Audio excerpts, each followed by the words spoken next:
Apocalipsis, por favor, capítulo 1. Creo que los niños van a pasar a sus clases, por favor, de la escuela dominical, así que si pueden ir pasando ya, sería estupendo.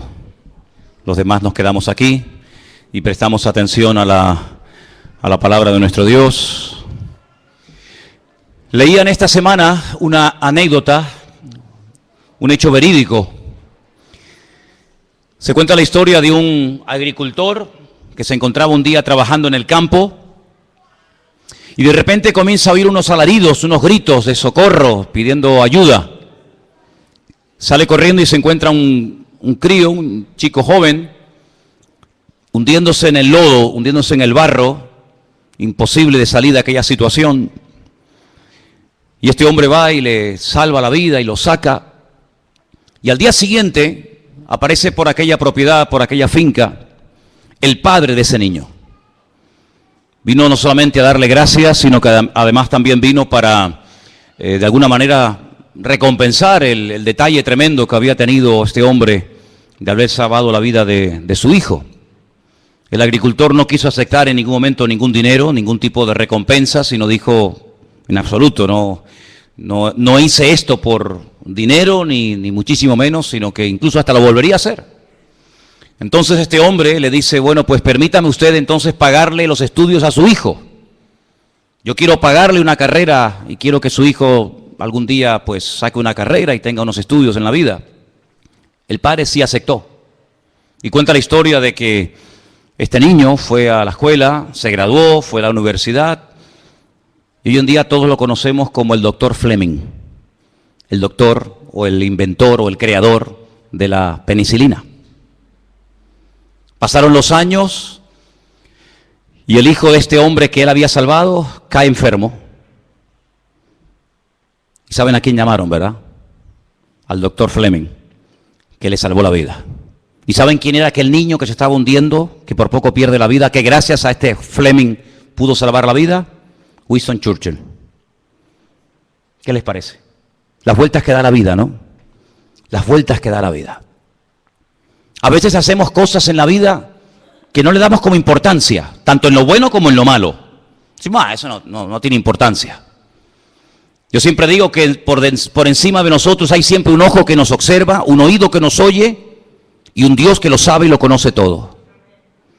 Y cosas que a veces hacemos en el sentido negativo, que parece que nadie se ha enterado, que nadie se ha dado cuenta, siempre hay alguien que sabe lo que hemos hecho, en lo bueno y en lo malo. Y yo siempre digo que los pecados que Dios perdona son aquellos por los cuales pedimos perdón. Si no pedimos perdón por un pecado que hemos cometido, Dios no lo puede perdonar, porque Dios perdona aquello por lo cual pedimos perdón. Pero Dios también toma buena nota de aquellas cosas buenas que hacemos que a lo mejor no han sido vistas, no han sido reconocidas, nadie te ha dado las gracias, las has hecho y han quedado ahí como en puntos suspensivos, ¿verdad? Pero sin embargo Dios ha tomado buena nota de cada una de ellas. ¿Cuántos dicen amén? Si uno analiza objetivamente la vida del Señor Jesucristo, uno dice, Señor, tanto sacrificio, tantos milagros, tantas curaciones, ¿para qué? ¿Cómo te pagaron? ¿Cómo reaccionaron a la hora de la verdad todas aquellas personas que tú sanaste, que tú liberaste, que tú les cambiaste la vida? Bueno, sinceramente, al pie de la cruz no vemos a Lázaro, que vivía al lado. Betania de Jerusalén está como de aquí al barrio de la Salud o menos. No estaban ni siquiera sus hermanas, aquellas que le habían suplicado, Señor, corre, date prisa, vente, que el que amas está enfermo. Allí no estaba María ni Marta. Oye, tampoco estaba aquel ciego que sanó en Jerusalén. No estoy hablando de uno que sanó en la otra punta del país, sino de aquel ciego que dice la Biblia que lo mandó al estanque de Siloé. Y dice que fue con barro en sus ojos y volvió viendo. Tampoco estaba. Bueno, por no estar, no estaban ni sus discípulos. No estaba Pedro, no estaba Santiago, no estaba Tomás, no estaba Mateo. No estaban sus discípulos, pero uno sí estaba. Sabemos quién es, ¿verdad? Juan. Y yo creo que hay detalles que en la vida marcan la diferencia. Lo que este agricultor hizo por aquel chico, que lo hizo desinteresadamente, sin esperar recibir recompensa alguna. Fíjate la repercusión que tuvo en la historia y fíjate a quién salvó y a lo que llegó ese muchacho en la Segunda Guerra Mundial. Y yo creo que en el sentido espiritual hay miles de detalles que podemos hacer a lo largo de nuestra vida, que Dios toma buena nota de ellos, y cuando llega el momento, el Señor, que toma siempre buena nota de nuestras acciones, pero más que de nuestras acciones, de la actitud con la que hacemos las acciones, porque podemos hacer muchas cosas, ¿verdad, hermanos? Pero ¿por qué las hacemos? ¿Cómo las hacemos? ¿Con qué actitud las hacemos?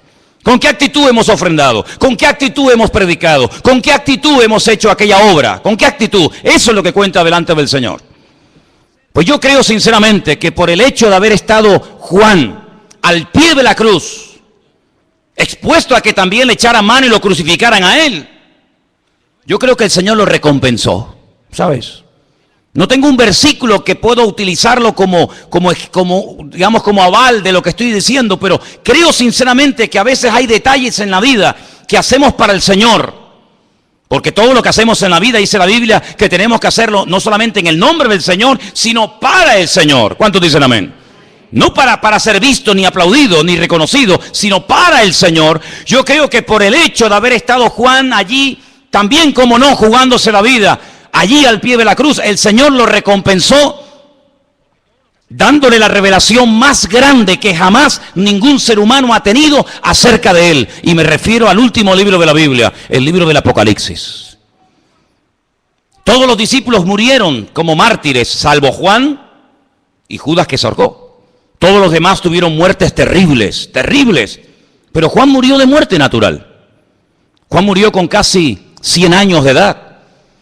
Lo dije en una ocasión y lo quiero volver a repetir esta tarde. Si Juan, supongamos, para redondear las cifras, supongamos que fue llamado por el Señor para convertirse en uno de sus discípulos, más o menos, ponle tú, 30 años. Si muere a los 100, este hombre ha estado 70 años de su vida sirviendo a Cristo. 70 años de su vida dando el callo de su vida, predicando de Él, de su palabra, de lo que vio, de lo que aprendió, de lo que experimentó. Él fue uno de los que subió al monte de la transfiguración, ¿os acordáis? Él vio a Elías, él vio a Moisés, él escuchó aquella conversación allí en el monte Tabor, y allí los vio hablando, ¿verdad?, de cómo sería su venida, su partida. Él vio cosas tremendas y él tuvo durante muchos años, él tuvo el privilegio de tener en su casa nada más y nada menos que a la madre de nuestro Señor Jesucristo. A Miriam o a María. ¿Cuántas preguntas le habrá hecho Juan a María, verdad? ¿Cuántas conversaciones alrededor de una mesa? Oye, ¿y cómo era él de niño? ¿Y cómo hablaba? ¿Y cómo se comportaba? ¿Y qué te dijo verdaderamente Gabriel? ¿Cuántas conversaciones en tantos años habrá mantenido Juan con María y María con él, verdad? Pero Juan llegó a ser el hombre que vivió más cerca del corazón de Cristo. Así como David fue el hombre que vivió más cerca del corazón de Dios en lo que llamamos el Antiguo Testamento, en el Nuevo Testamento fue la persona que más profunda e íntimamente llegó a conocer al Señor. Yo también lo he dicho, esto que voy a decir ahora en otras ocasiones, pero siempre me ha llamado tremendamente la atención que la última vez que el Señor cena con sus discípulos, Él dice algo, vamos a decir, una especie de profecía, que se cumpliría al pie de la letra. Y es cuando Él dice, hay uno sentado alrededor de esta mesa conmigo que me va a entregar, que me va a traicionar. Todos los que estaban alrededor de esa mesa, salvo Juan, le hicieron al Señor la misma pregunta. Señor, ¿te refieres a mí? ¿Estás hablando de mí? Eso se lo preguntó Pedro, se lo preguntó Santiago, se lo preguntó Tomás, salvo Juan. Juan no le dijo, ¿seré yo, Señor? Sino Juan hace otra pregunta. Juan le dice, ¿quién es, Señor? ¿Quién es el que te va a traicionar? Porque yo no soy el que te voy a traicionar. Tenía una seguridad, una confianza, las ideas tan claras en aquel momento, que aunque él sabía que el Señor acababa de profetizar que alguien le iba a traicionar, que alguien le iba a vender, él sabía que él no tendría muchos defectos. De hecho, en cierta ocasión, el Señor lo apellidó a él y a su hermano, porque eran hermanos, Santiago y él, les dijo, hijos del trueno, bonarjes. Ese carácter fuerte, impetuoso que tenían en un principio, ¿verdad? Que el Señor lo fue moldeando y tratando hasta llegar a ser lo que llegó a ser. Pero él, a pesar de los muchos defectos que como cualquier ser humano podía haber llegado a tener en su vida, él sabía que él nunca iba a vender al Señor. Él nunca iba a traicionar al Señor. Por lo tanto, él le dice, Señor, ¿quién es? Y él fue el único que recibió por revelación directa del Señor quién era el traidor. Y le dijo, fíjate bien lo que voy a hacer. Al que yo le dé pan mojado en vino, ese es. Jesús moja pan en vino y le dice a Judas, Judas, toma. Lo que tengas que hacer, hijo, hazlo pronto. No lo retiene, no le dice, no, espérate un momentito, vamos a, sino dice, date prisa, vamos a cumplir ya las profecías, date prisa. Así que Juan sabía perfectamente que el traidor no era ni Pedro, ni Santiago, ni él, sino que era Judas Iscariote. Y él fue allí al monte de la calavera y allí estuvo hasta el último momento y él dio testimonio de que Jesús en la cruz no se desmayó, no sufrió un desvanecimiento, sino que él murió. Dice, y mi testimonio es verdadero. Yo vi cuando le traspasaron el costado que salía agua y sangre. Y yo estaba allí al pie de la cruz. Él llegó a conocer al Señor de una forma tremenda. Sabemos que él fue una persona que el Señor lo utilizó a la hora también de escribir y de divulgar el Evangelio. El Evangelio según San Juan, ¿quién no lo ha leído? ¿Hay alguien aquí que no ha leído todavía el Evangelio según San Juan? Pues no sabes lo que te estás perdiendo. Un evangelio precioso, ¿sí o no? Un evangelio maravilloso. Empieza más o menos igual que el Génesis. Bereshit hayá, en el principio era la palabra, y la palabra era Dios. Y fíjate que su evangelio es un evangelio tan diferente a los demás, que cuando estudiamos los evangelios, al de Juan siempre se estudia aparte, porque las características que contiene el evangelio de Juan son totalmente diferentes a las que tiene Mateo, Marcos y Lucas. Él escoge 7 milagros, como también nos ha enseñado en otra ocasión. Él escoge a propósito 7 milagros que no los llama milagros, sino los llama señales. Y a través de esos 7 milagros o señales, él intenta presentar a Cristo de una forma variada, lo más completa posible, para que la gente se haga más o menos una idea de a quién adoramos, a quién servimos y quién era realmente el Señor. Y yo les enseñé una vez un número que yo no sé si ustedes lo recuerdan. 245-66911. ¿Sois capaces de aprenderos ese número? Facilito, ¿no? 245-66911. A ver. Ya está. El teléfono de Juan. En esos 7 capítulos, el 2, el 4, el 5, el 6, hay 2 en el 66911.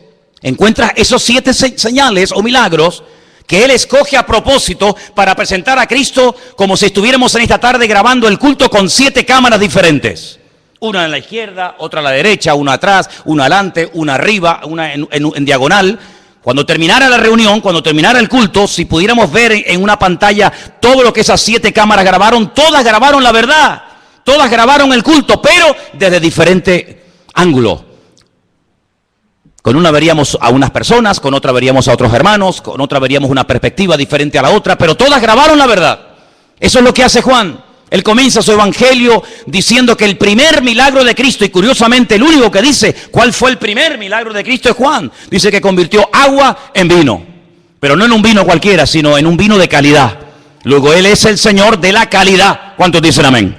No hace las cosas de cualquier manera, sino las hace las cosas con categoría, con excelencia. Convirtió el agua en buen vino. Es un milagro profético. Hay muchos tipos de milagros en la Biblia. Este es un milagro profético, porque la Biblia dice que es lo que será, lo mismo que fue. Llegará un momento en el que a la iglesia le faltará el vino. Llegará un momento en el que al pueblo de Dios le falte, ¿verdad?, ese gozo, esa alegría, ese júbilo, esa renovación, y el Señor viene casi en el último momento a renovar lo que el diablo ha querido deteriorar y romper, pero Él viene a restaurar todo, y hasta que no restaure todo, Él no viene. ¿Cuántos dicen amén? Y vemos cómo el Señor sana a distancia. No hace falta que el enfermo esté aquí, cerquita, que se deje tocar, que se deje ministrar. No hace falta. Señor, tengo un criado que está enfermo.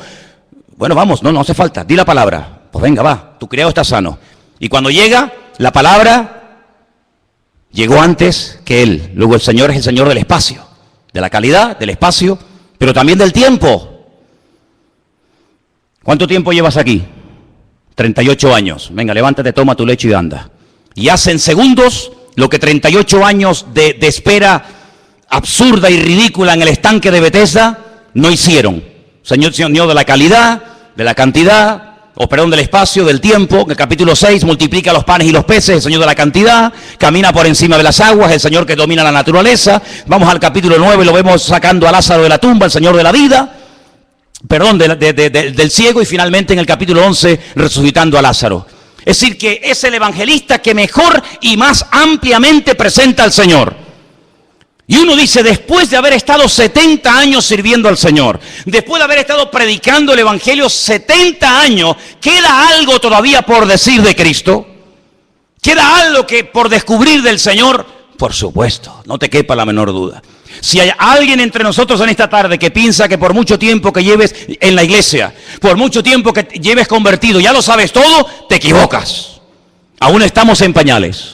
Todavía hay mucho camino por recorrer, hay mucha revelación por recibir, hay mucho conocimiento por adquirir y todavía no conocemos ni la 10ª parte de lo que Él es y de lo que Él es capaz de hacer por nosotros. ¿Cuántos dicen amén? Aún faltaba el Apocalipsis, amigo. Ay, amigo.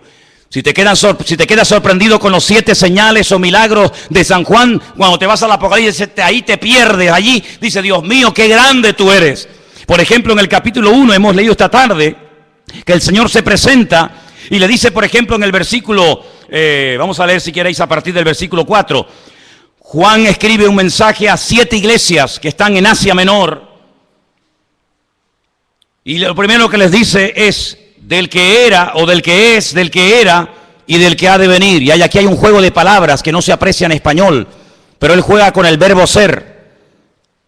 Ajobé, Bejayá, Beyabó. Hay un juego de palabras con el verbo ser. Si era, es que es, y si es que será. En hebreo no existe el verbo ser en presente. No existe el verbo ser. Hay 2 verbos en hebreo que no existen. El presente del verbo ser y el verbo tener. No existe verbo tener en hebreo. No se puede decir yo tengo, utilizando una forma verbal, presente, pasado y futuro.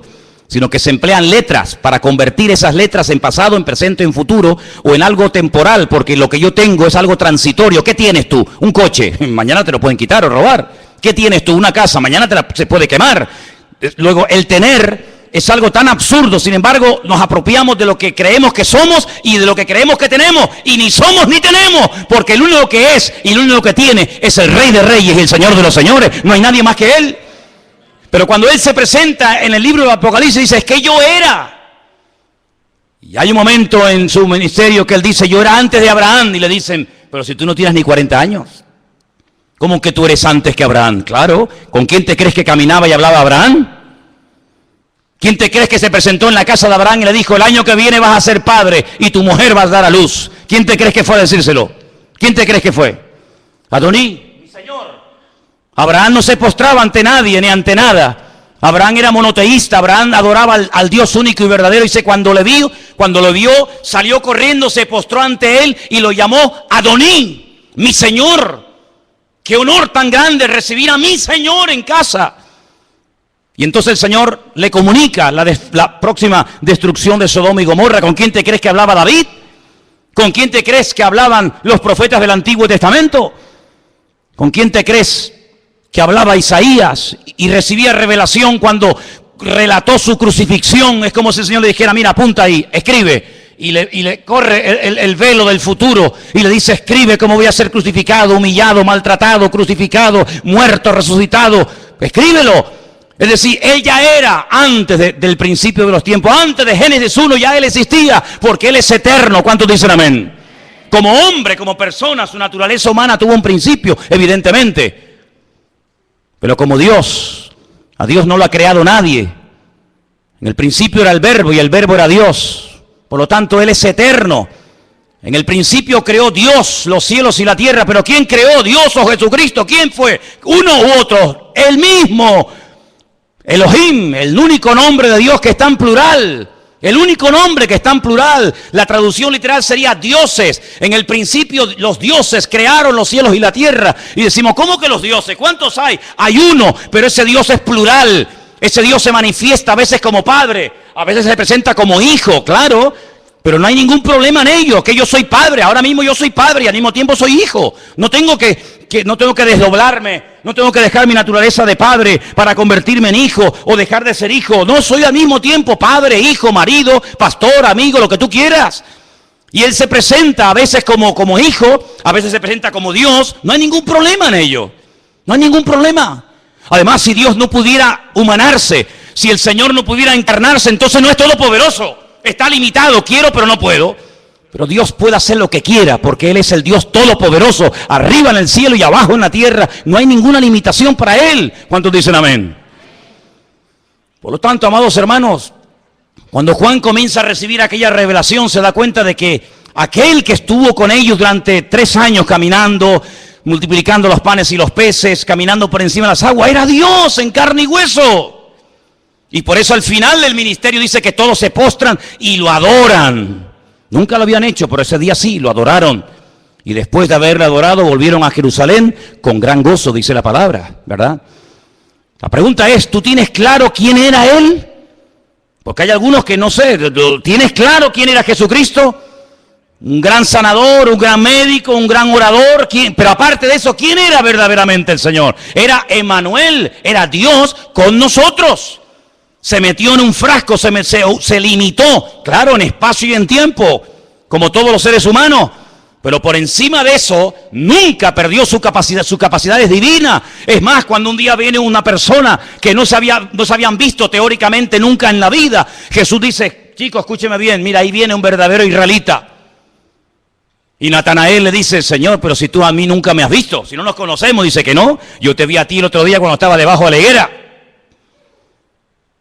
Y Natanael dice, Señor, dice, no te sorprendas por esto no es más que el principio. A partir de ahora vas a ver ángeles que suben y bajan, suben y bajan, suben y bajan sobre la vida del Hijo del Hombre. Por lo tanto, no te sorprendas, ¿te das cuenta?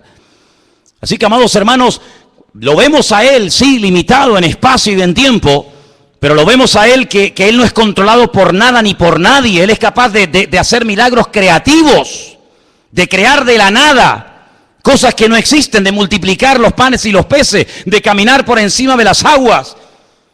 Él es capaz de resucitar muertos que hace más de 72 horas que están ya muertos y pudriéndose en un cementerio. No hay problema en ello. Y lo tiene que llamar por nombre, porque si solamente hubiera dicho ven fuera, sale todo el cementerio fuera. Él tiene todo el poder y tiene toda la autoridad. No hay nada que lo limite, absolutamente nada. Él es capaz de bajar al infierno y decir al diablo, dame las llaves, fuera, se acabó. Aquí el que manda, el que controla, el que abre y el que cierra soy yo. Él es el Dios todopoderoso. ¿Cuántos dicen amén? Pero aparte de eso, en el libro del Apocalipsis aparecen títulos que Él recibe. Y por ejemplo, mira este, versículo 5, Jesucristo, el testigo fiel. ¿Sabéis que la palabra testigo y mártir es la misma? El mártir, el fiel, el primogénito de los muertos, el soberano de los reyes de la tierra, al que nos amó, nos lavó de nuestros pecados con su sangre. Bendito sea Dios. Qué maravilloso saber que hay un perdón para los pecados, que el ser humano puede recibir perdón, puede recibir alivio, puede recibir paz a través de la sangre de Jesucristo. Y dicho sea de paso, solamente la sangre de Cristo puede limpiar nuestros pecados. No hay nada que pueda perdonar los pecados, de limpiar nuestra alma más que la sangre de Jesucristo. No hay nada. Todos aquellos animales que se mataban en el Antiguo Testamento eran símbolo, tipo de a ese sacrificio perfecto que Él haría cuando Él viniera. Dice la Biblia en el libro de Hebreos, si aquellos animales limpiaran verdaderamente los pecados, ¿para qué tienen que ir todos los días, todas las semanas, todos los meses, toda la vida a presentar y matar animales? Pero Él se presentó una vez y con ese sacrificio ya está, se acabó. Murió por los que habían muerto. Murió por los que vivían y murió anticipadamente por los que aún no existían, pero sabía el Señor que necesitarían también redención en el futuro. Un sacrificio perfecto y una vez y para siempre. Y dice, y aparecerá por segunda vez sin relación en absoluto con el pecado, sino vendrá para otra cosa. Primero vendría como cordero para sufrir, para morir, para pagar el precio de nuestros pecados. Y la segunda vez vendría como un león, como rey triunfante y glorioso. Pero dice en el versículo 6, y nos hizo reyes y sacerdotes para Dios, su Padre. A Él sea la gloria e imperio por los siglos de los siglos. Amén. Y ahora dice, he aquí que viene con las nubes, y todo ojo le verá. Y mira tú por dónde ahora añade a esa frase de y todo ojo le verá, añade algo muy interesante. Dice, y los que le traspasaron. Aquellos que le clavaron aquellos clavos en sus manos y en sus pies, cuando Él venga, ellos también le verán. Es interesante, ¿no? Es interesante. Aquellos que le crucificaron y que le martirizaron también lo verán. Pilato volverá a presentarse delante de él, pero en esta vez al revés. No eres tú el que me juzgas a mí. Ahora soy yo el que te juzgo a ti. Y aquella pregunta que tú me hiciste hace 2000 años atrás, que no te contesté, ahora te la voy a contestar. ¿Y qué es la verdad? Y cuando Pilato lo vuelva a ver a él en persona, él mismo se responderá, la verdad eres tú, Señor. ¿Cuántos dicen amén? ¿Qué te parece? Y dice aquí, y todos los linajes de la tierra harán lamentación por él. Sí, sí, amén. Y ahora dice, yo soy el alfa y la omega. La alef y la taf, ¿no? Sería en hebreo. El principio y el fin, dice el Señor. Esta palabra, el Señor, no se tenía que haber traducido por Señor, porque la palabra Señor es Adonai. Pero el nombre que aparece es el nombre sagrado de Dios. Ese nombre que forman 4 letras, Yod, Hei, Bad, Hei, ¿verdad? Ese nombre se pronuncia Yahweh. Ese es el nombre que aparece en el texto. Es decir, que aquí está poniendo al mismo nivel, a la misma altura, al Dios creador, con su amado Hijo Jesús. Y dice, el que es, el que era y el que ha de venir. Y ahora aquí aparece un artículo, que es el artículo Él, y a continuación, Todopoderoso. Si usted lee, por ejemplo, el Nuevo Testamento en hebreo, esas dos últimas palabras, el Todopoderoso, en hebreo dice El Shaddai. Pero Él en hebreo no es el artículo. En hebreo solamente hay un artículo, no hay él, no hay la, hay uno solo. Se pronuncia ja. Solamente hay uno. Así que en hebreo no dice Ha Shaddai, el Todopoderoso, sino dice El Shaddai. Él en hebreo significa Dios. Y Todopoderoso significa Shaddai. Es el único nombre de Dios que se puede hacer con la mano. Porque tiene 3 letras. Una letra que se llama Shin, una letra que se llama Dalet y una letra que se llama Yod. Shin, Dalet, Yod. Y se hace así. Este es el nombre de Dios. Shin, Dalet, Yod, Shaddai. Así que cuando Juan está recibiendo esta revelación, está recibiendo una revelación de Dios, del Dios El Shaddai, que generalmente se traduce por el Todopoderoso, pero que realmente la traducción exacta no es esa, sino es el todo suficiente, más que el todopoderoso. El todo suficiente significa que Él no necesita de nada ni de nadie para ser lo que es. Jesús dijo, ustedes separados de mí no sois nada. Es que yo soy catedrático. Ustedes separados de mí, para mí no eres nada. Eres un 0 a la izquierda. Pero yo, sin ustedes, soy El Shaddai, soy el Dios Todopoderoso. Él no necesita ni de los ángeles, ni de los pastores, ni de la iglesia, ni de Israel, ni de la creación, ni de nada, ni de nadie para hacer lo que Él es, ni para hacer lo que Él hace.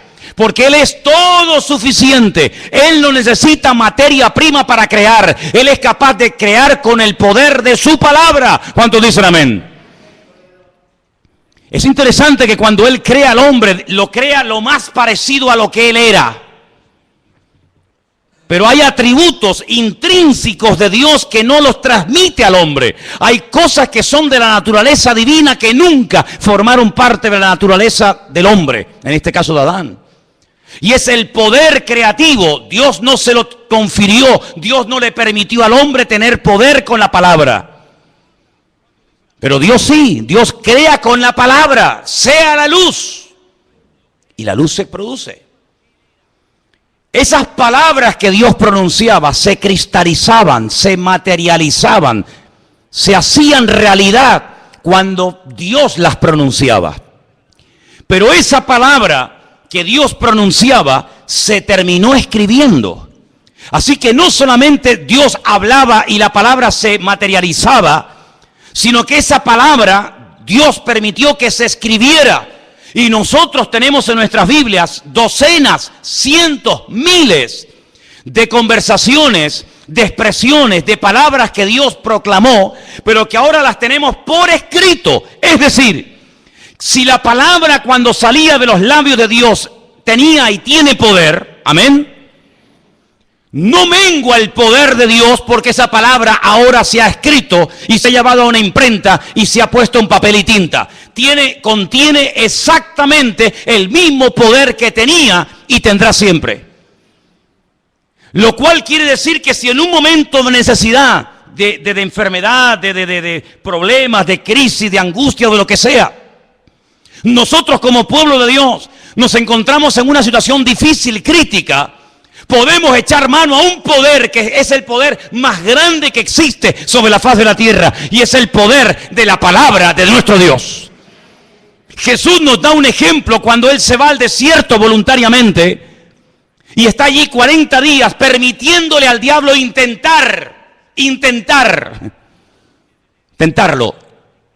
Cuando Satanás venía con sus tentaciones y con sus propuestas y con sus ofertas, porque eso es una tentación, es una oferta. Yo te ofrezco algo mejor que lo que te ofrece tu Dios. Tú hazme caso a mí, que lo mío es lo verdadero y lo bueno, lo que Él te ha dicho no le hagas caso. Eso es una tentación, es una oferta, Es llevarle la contraria a Dios. Dios, ¿qué te ha dicho? Blanco, no, eso no es el negro. ¿Qué te ha dicho? Negro, no, es el blanco. ¿Qué te ha dicho? Por la izquierda, no, es por la derecha. Luego, el Señor se expone voluntariamente a decir, venga, atácame, venga, tiéntame. ¿Con qué me quieres tentar? Fíjate, la primera tentación que le lanza, sabiendo de quién se trata, jamás el diablo nos tentaría a nosotros con ese tipo de tentación, porque él sabe que para mí no es una tentación poder convertir piedras en pan. ¿O usted tiene poder para convertir piedras en pan? Si tuviéramos poder para convertir piedras en pan, el horno del pan se va al garete. ¿Para qué voy a la panadería a comprar pan?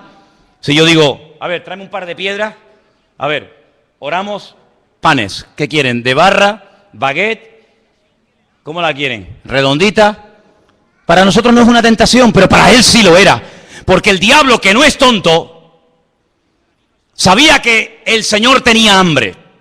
Sabía que el poder de la palabra de Dios tiene poder creativo, porque ya lo hizo en el pasado.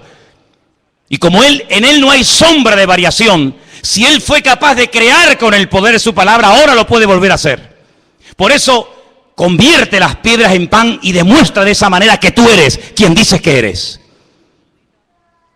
Pero el Señor no entró al trapo, sino que el Señor utilizó su palabra, que es la espada del Espíritu, y le dijo, no solo de pan vivirá el hombre. Escrito está, no solo de pan vivirá el hombre. Y os dais cuenta de que el Señor Jesucristo no peleó cuerpo a cuerpo con el diablo.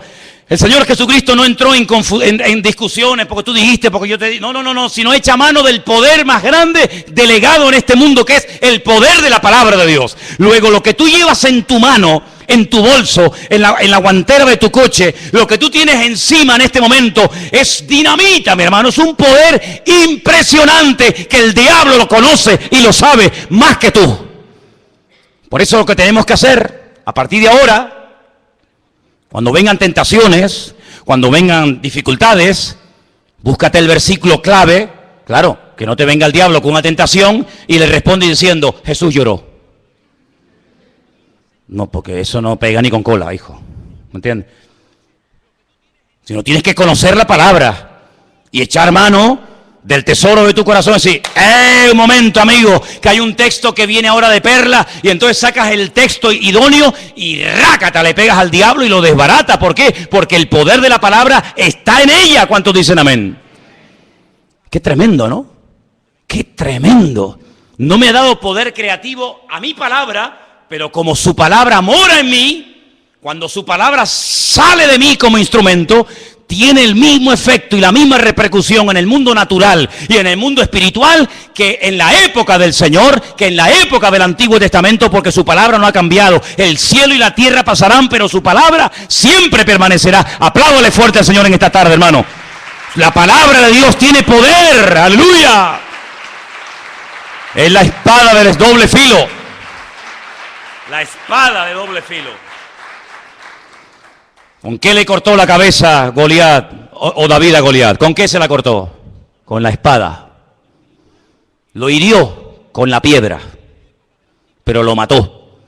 con la espada. Hay gente que sabe tirar piedras. A veces no saben a quién apuntan, al que se ponga por delante. Pero si tiras piedras contra el enemigo, recuerda después utilizar la espada del Espíritu, porque la piedra era para tumbarlo, pero la espada era para rematarlo. Y eso es muy importante, que en la vida cristiana no dejes cabos sueltos. No digas, ay, ya no voy a fumar más. Señor, soy libre, pero tienes el cartón de Winston ahí dentro de la mesa noche.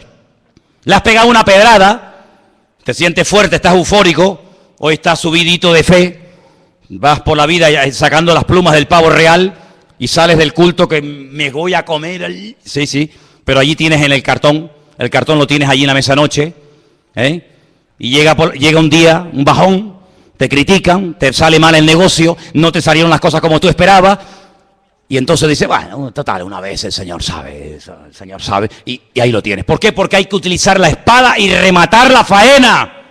Y nunca mejor dicho. ¿Cuántos dicen amén? Ahora fíjate qué interesante.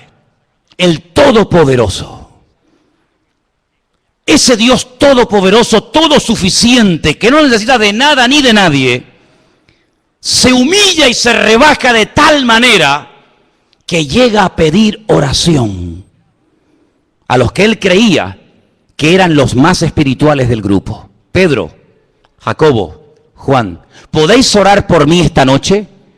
¿Nosotros por ti? Sí, porque hoy, en esta noche, en este momento, mi alma está triste hasta la muerte. ¡Qué humildad del Señor! ¡Qué humildad de pedir oración! El infierno estará lleno de soberbios y de orgullosos, que no quieren reconocer ni dar su brazo a torcer, que ya se pueden estar ahogando, ya se pueden estar hundiendo, pero siempre dan la imagen de que yo puedo y de que yo controlo. Sin embargo, el mismísimo Señor Jesucristo dijo, hoy pido oración. Hoy no voy a orar por los enfermos, hoy no voy a orar por ustedes, hoy les pido a ustedes que oren por mí. Y para entrar en Jerusalén pidió prestado un burro. Y para poder celebrar el pan y el vino, la Pascua, tuvo que pedir una casa prestada. ¿Y cuántas veces el Señor, hermano, como humano, 100% que era, abre su corazón y a veces hasta le tiene que pedir a una mujer, cosa que en aquel tiempo era algo terrible, y encima samaritana, decirle, me das un poco de agua, porque dice que venía cansado del camino, porque venías desde Jerusalén subiendo hacia Galilea. Y la mujer se le queda sorprendida diciendo, ¿quién tú? Tú, judío, hombre, varón, a mí, samaritana, pedirme un vaso de agua, cuando primero hombres y mujeres no se hablan nunca, ni en público ni en privado. Segundo, soy samaritana, tú eres judío. Sabes que entre nosotros hay un pique que no nos podemos ver en pintura, ni nosotros a ustedes, ni ustedes a nosotros. ¿Cómo me pides a mí un vaso de agua? Y el Señor, en vez de entrar en esa polémica absurda y ridícula, le dice, es que yo te estoy pidiendo a ti un vaso de agua. Pero si tú supieras quién te lo está pidiendo, tú a él le pedirías agua viva. Y ahí comienza una conversación que todos conocemos, que fue una conversación tremendamente interesante, donde al final termina el Señor descubriendo su corazón, pero de una manera tan maravillosa que le dice, vete y tráeme a tu marido, que quiero hablar también con él. Y le dice, Señor, es que no tengo marido. Bien has dicho, mujer, porque ya llevas 5, no sé si es que te los comes, si los pones en la picadora y los trituras, yo no sé lo que haces con ellos, pero ya has tenido 5, 5, y el que ahora tienes tampoco es tu marido, eres una ladrona que va saltando de cama en cama, robándole los hombres a las mujeres casadas, por eso te vienes a las 3 de la tarde, al pleno sol del día, para que las mujeres no te vean, pero yo estoy aquí esperándote, pero yo no he venido para condenarte, yo he venido para darte vida, y para darte vida en abundancia. Qué tremendo, hermanos. Ese Dios todopoderoso se rebaja y nos pide a nosotros los seres humanos que estemos con Él una noche orando por Él, que le demos un vaso de agua, que le abramos la puerta de nuestra casa para poder celebrar la Pascua y tantos detalles. La cuestión está en que en este libro del Apocalipsis, Juan nos va a presentar al Señor de una forma tan impresionante que no hay en toda la Biblia, desde el Génesis hasta el Apocalipsis, no hay un libro, juntándolos todos, que te aporte tanta revelación, tanta sabiduría, tantas cosas interesantes de su naturaleza y de su carácter como en el libro del Apocalipsis. Fíjate que, por ejemplo, si seguimos leyendo en el versículo 9, Juan estaba en la isla de Patmos no de vacaciones, no estaba haciendo turismo, sino que estaba allí desterrado, dice, por causa de la palabra. Estaba en Patmos por el testimonio de Jesucristo, pero él no estaba en una actitud de queja, él no estaba en una actitud de lamento, él no estaba despotricando contra todo. Fíjate tú, con casi 100 años de edad, mira la que se me ha venido encima. No, sino él está en el Espíritu, en el día del Señor.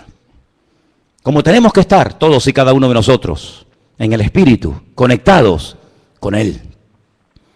Y como estaba bien, estaba alineado con el Señor, oyó la voz del Señor. Hay gente que dice, es que yo no oigo a Dios. Claro, pues si estás en la carne todo el día. Si estás en la carne. Si es que apenas oras, apenas te congregas, apenas sabes algo de la Biblia. ¿Cómo te va a hablar Dios a ti? Es que aunque te hable no te enteras, porque estás en otra frecuencia. Pero mira cómo a este le hablaba y oía. Mira cómo a este le habla y sabe que es el Señor. ¿Por qué? Porque estaba en el Espíritu. No estaba despistado y mira que tenía motivos para quejarse, para lamentarse. No, él estaba en línea con el Señor y el Señor le habla. Y entonces el Señor le dice, yo soy el alfa, el omega, el primero, el último. Y le dice, escribe en un libro lo que ves, envíalo a las iglesias que están en Asia. Y ahí menciona las famosas 7 iglesias del Apocalipsis. Pero en el verso 12 dice, y me volví. Luego el Señor le estaba hablando detrás. Y él se tuvo que volver. No hay momentos en la vida, ¿no crees que puede haber momentos en nuestra vida, en nuestra relación con el Señor, en el que a lo mejor vamos demasiado rápido y lo hemos dejado a Él atrás? Porque vas a ver más adelante, si lees en el capítulo 3, que hay una iglesia que empezó el culto. Empezó el culto como nosotros esta tarde, cantando, alabando a Dios, un mensaje, una predicación, tal vez un testimonio, yo qué sé. Y dice la Biblia que el Señor se presenta a esa iglesia y está llamando a la puerta y dice, oye, que si alguno oye mi voz y abre la puerta, entraré a él, cenaré con él y él conmigo. Y si habían dejado al Señor fuera y había comenzado la reunión y la iglesia no se había dado cuenta de que el Señor estaba fuera, mi pregunta es, ¿a quién le estaban cantando entonces? Luego existe la posibilidad de estar cantándole al aire. Existe la posibilidad de haber perdido la gloria, la presencia del Señor por el camino y no haberse ni dado cuenta. Porque no es el primero ni el último caso de personas que incluso iban a la guerra creyendo que Dios iba con ellos. Y ya yo hacía mucho tiempo que no estaba con ellos. ¿O qué te crees? ¿Que Dios está contigo porque lees la Biblia y vienes aquí? No, es mucho más serio que eso. Anoche pecando con Dalila y mañana enfrentarme a los filisteos. ¿Pero tú de qué vas? ¿Tú te crees que esto es posible? Y el Espíritu del Señor se apartó de él y él no se había dado cuenta. Increíble. Por eso hay momentos que hay que pararse y decir, oye, estoy haciendo las cosas decentemente y con orden. Estoy obedeciendo al Señor. Porque el Señor me está hablando, pero la voz la oigo allá atrás. No me está hablando delante, luego Él va adelante y yo le sigo. Sino que me está hablando y me tengo que dar la vuelta y decir, uy, pues si el Señor está allí. ¿No tuvo que volver un día su madre y su padre, José y María, a Jerusalén porque lo habían perdido? ¿Sí o no? Si no, es que perdieron al niño. No, yo creo que el niño no se perdió. Yo creo que los padres eran los que estaban perdidos. Porque el niño estaba donde tenía que estar. En la casa de mi padre, en los negocios de mi padre. Es donde yo tengo que estar. Se volvió. Y entonces cuando se volvió para ver la voz. Esto es muy interesante, porque las voces no se ven. Las voces se oyen. Pero ocurre exactamente lo mismo que en el monte Sinaí. Cada vez que hay una revelación espectacular de la gloria del Señor, los sonidos se ven, no se oyen, se ven. Dice que ellos vieron en el monte Sinaí, ellos vieron el sonido de la trompeta. Y no es un fallo de traducción, porque volvemos otra vez al Apocalipsis y dice, me volví para ver la voz. Es interesante notar, ¿no? ¿Qué nivel, qué dimensión de revelación hay? Que se puede incluso ver hasta el sonido, porque el sonido se puede ver, pero no con el ojo humano, pero en ese nivel de relación sí se puede ver. Y dice que vuelto vi 7 candeleros de oro. Esto es muy interesante, porque ahora vamos a ver la explicación. En medio de los 7 candeleros, a uno semejante al Hijo del Hombre, vestido de una ropa que le llegaba hasta los pies, ceñido por el pecho con un cinto de oro. En su cabeza y sus cabellos eran blancos como la lana, como blanca lana, como la nieve. Sus ojos como llama de fuego, sus pies semejantes al bronce bruñido, refulgente como en un horno, y su voz como estruendo de muchas aguas. Esto está muy bien. La descripción del Señor que se le está presentando en Patmos es impresionante. Nunca Juan lo había visto así. Nunca lo había visto así. Lo había visto desfigurado, lo había visto comiendo, lo había visto predicando, lo había visto echando fuera demonios, lo había visto sanando enfermos, lo había visto caminar por encima de las aguas, lo había visto de muchas formas, pero nunca lo había visto de esta forma, nunca. Entonces, un nivel superior de comunión con el Señor. Pero antes de verlo a Él, antes de describir con esta exactitud como Salomón describe a la amada, o la amada describe al amado en el libro del Cantar de los Cantares, que lo describe con una exactitud, y dice, ¿y cómo lo describe también? Porque lo conocía. ¿Y cómo sabía cómo eran sus piernas, sus pechos, sus ojos, sus orejas, sus pies, su cabello? Pues porque lo conocía. Porque es imposible poder describir a un hombre o a una mujer con esa perfección si tú no tienes ese nivel de intimidad, ese nivel de comunión. Pero mira cómo ella lo describe perfectamente. Dice, ¿habéis visto a mi amado?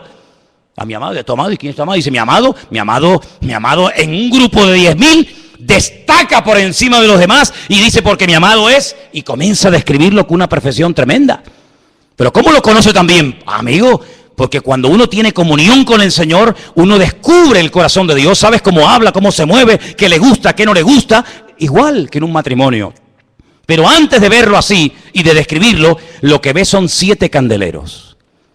A mí me hace gracia cuando hay gente que dice, no, yo no he dejado de leer la Biblia, yo no he dejado de orar en casa, pero yo no me congrego.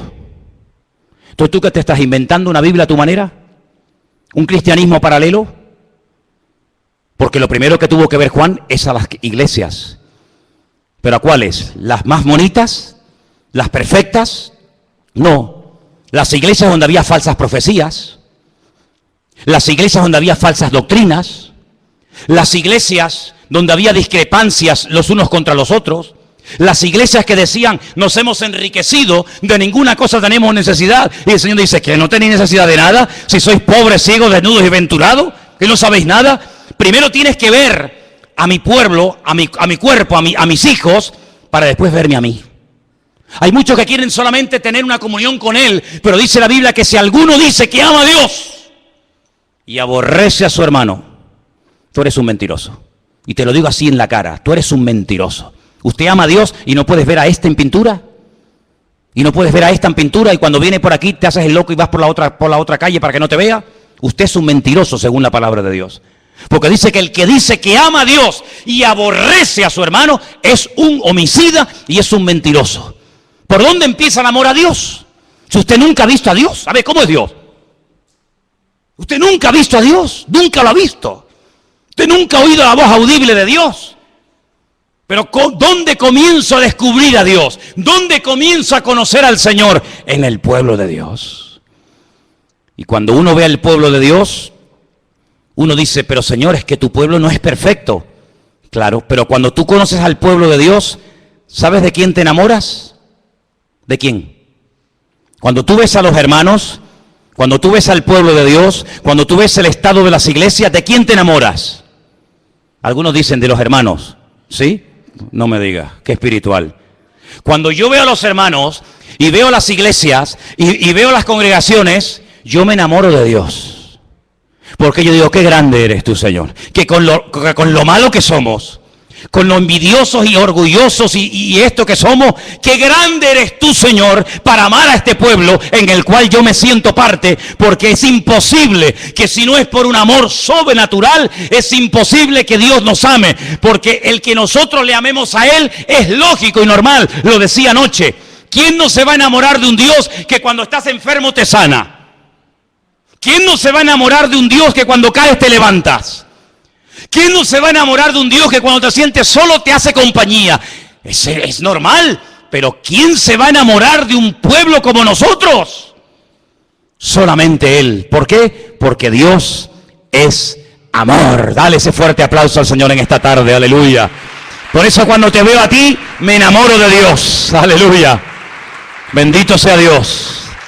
Bendito sea Dios. Y dice aquí, cuando le vi, versículo 17, caí como muerto a sus pies. Caí como muerto a sus pies. Aquel que fue capaz de recostarse sobre el pecho del Señor, nivel de comunión y de intimidad alucinante, ahora le ve y no puede resistir la gloria, la presencia del Señor, y dice que cae como muerto a sus pies. Pero el Señor pone su diestra sobre mí y me dice, no temas, yo soy el primero y el último, el que vivo y estuve muerto, mas he aquí que vivo por los siglos de los siglos. Amén. Tengo las llaves, aleluya. Tengo las llaves de la muerte y del Hades. Escribe las cosas que has visto, las que son y las que han de ser después de estas. Y ahora le explica lo que vio al principio de la visión. El misterio o la explicación de las 7 estrellas que has visto en mi diestra y de los 7 candeleros de oro es el siguiente. Toma nota. Las 7 iglesias son los ángeles de las 7 iglesias y los 7 candeleros que has visto son las 7 iglesias a las cuales él les escribe en el libro Apocalipsis, Éfeso, Mirna, Tiatira, Pérgamo, la Odisea, etcétera, etcétera. Por lo tanto, amados hermanos, estamos viviendo en unos tiempos en los que no podemos separar lo que es el pueblo del Señor del pueblo. No podemos crearnos un evangelio y una Biblia diferente a la que tenemos. La vida cristiana no se ha diseñado por el Señor para vivirla independientemente los unos de los otros, sino el Señor nos ha diseñado como nos diseñó el cuerpo humano, en una interdependencia los miembros los unos de los otros tremendo, de tal manera que todos los miembros de nuestro cuerpo se necesitan los unos a los otros, y hay de un miembro de nuestro cuerpo que por lo que sea, por enfermedad, por deterioro, por lo que sea, se enferma, se estropea, se enferma, tenemos un problema tremendo, porque no hay ningún miembro de nuestro cuerpo que haya sido creado para sustituir a otro. Por eso a veces hay que poner prótesis, por eso a veces hay que poner trozos de vena o corazones, a veces hasta de plástico, y a veces hay que poner piernas y brazos. ¿Por qué? Porque el ser humano no es como un pulpo que pierde un brazo y a los 3 meses tiene otro, o como un lagarto que sale corriendo y deja la cola para que no lo mate y a las pocas semanas tiene otra cola. El ser humano no, lo que pierdes ya no lo puedes recuperar más. La única forma de poder recuperar el gozo perdido, la victoria perdida, la fe perdida, la unción perdida, es buscándola a Él, porque no te puedes regenerar a ti mismo. Y por eso, amados hermanos, tenemos que depender diariamente del Señor, porque nuestro amor, nuestra fe se agota, nuestra paciencia tiene un límite, nuestro conocimiento llega un momento que digo, Señor, yo ya no puedo meter más en la cabeza, ya no me cabe más. Pero el Señor dice, venid a mí, los que están cargados, los que están agobiados, trabajados, dice que yo lo primero que voy a hacer es hacerles descansar. Y creo que en estos tiempos tenemos que aprender a descansar ¿en qué? En Dios. Ahora en estas últimas semanas se está oyendo hablar mucho acerca de política. Habéis visto, ¿no? En los bares, en las familias, en las casas, incluso aquí hasta a veces en la iglesia, ¿no? Me escucho a gente hablando de política, y algunos tienen esperanzas de que, bueno, si ahora entra fulano o entra mengano, ¿sabéis una cosa? Yo no tengo esperanza, ni confianza, ni fe en ninguno. En ninguno. Maldito el hombre que confía en el hombre. Y algunos, como si le dieran comisión, ¿no? Algunos hablan como dicen, bueno, pero a ti te dan comisión por lo que estás diciendo. Si usaras la misma verborrea y el mismo entusiasmo para defender el Evangelio de Jesucristo como defiendes a fulano, a mengano, tendríamos que levantarte un altar o darte el premio Nobel, ¿no? Yo no defiendo a nadie. Porque todos mienten, porque todos van a lo suyo.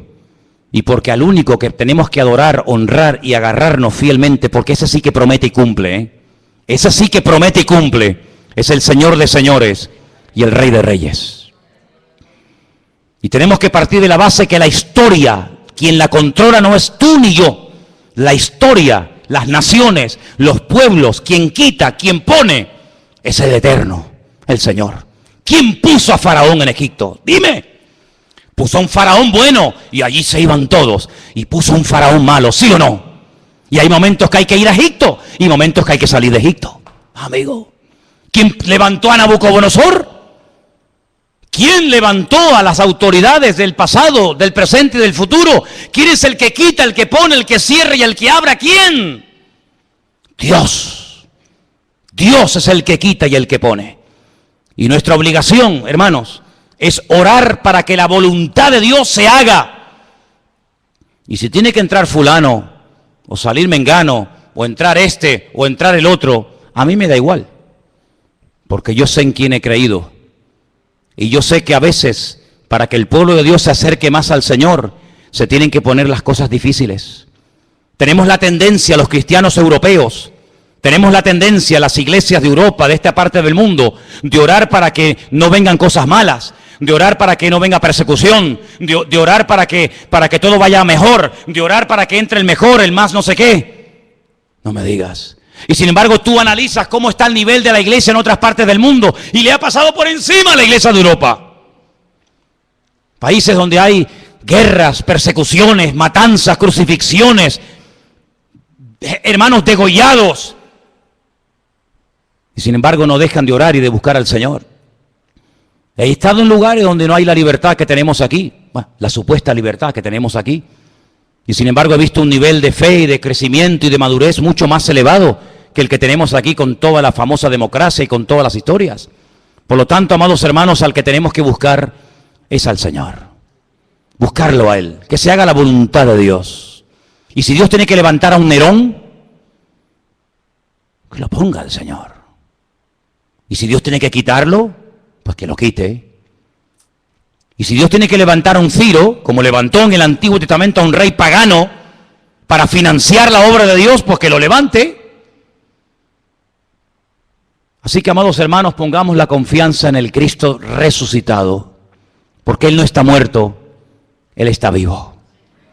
No pongas la confianza en la pensión, no ponga la confianza en sus ahorros, pon la confianza en Dios.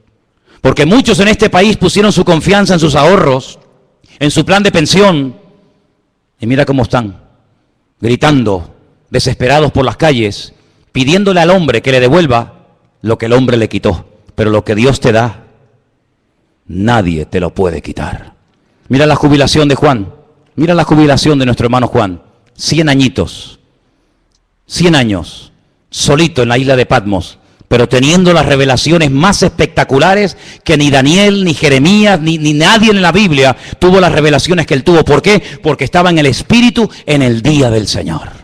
Así que quiero que en esta tarde oremos, cierres tus ojos un momentito y le pidas al Señor que en estos tiempos difíciles y raros y extraños de cambios o de posibles cambios, no caigamos en el error y en la trampa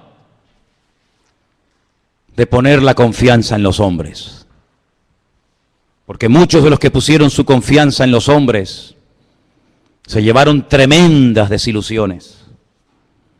Y podríamos hablar de muchos casos y ejemplos de la historia, de muchos que creyeron que cuando entrara fulanito todo se arreglaría y al final fue peor de lo que había. Por eso, amados hermanos, hemos llegado a un momento en la historia en el que solamente podemos buscar y depender de nuestro Dios. Hermano, ahí donde está, ore y hable con el Señor. Dígale al Señor: Dios mío, pongo mi confianza en ti, me agarro a ti, me aferro a ti, a tu palabra, a tus promesas. Y sé, Dios mío, que tú estás conmigo como poderoso gigante. Juan no estaba solo en Patmos, hermanos. No. Juan no estaba solo en Patmos. La soledad, el destierro de Juan en Patmos, lo permitió el Señor. ¿Sabéis para qué? Para que en ese lugar duro y difícil tuviera un tiempo para tener la revelación más maravillosa que se puede tener sobre el Señor. Sobre el Señor. Por eso, amados hermanos, a veces la soledad es necesaria. Porque es en la soledad y en la quietud donde el Señor te habla. A veces hay un correr, para aquí y para allá, y no hay tiempo para oír la voz de Dios. Por eso el Señor muchas veces permite que entremos a Patmos, al desierto, para que allí podamos oír la voz de nuestro Dios. Bendito sea el nombre de nuestro Dios. Te adoramos a ti, Jesús, en esta noche. Ponemos en ti nuestra confianza y nos agarramos a ti, el único Dios vivo y verdadero, Jesús. Aleluya. Yo quiero que la iglesia esté orando en esta noche mientras cantamos esta alabanza, esta canción en esta tarde. Yo quiero que tú estés orando, que tú estés ahí tranquilo, sentado, hasta que yo te diga que te pongas de pie. Entréguele su vida al Señor. Ponga su confianza en el Señor, no en el hombre, en Dios, solamente en Él.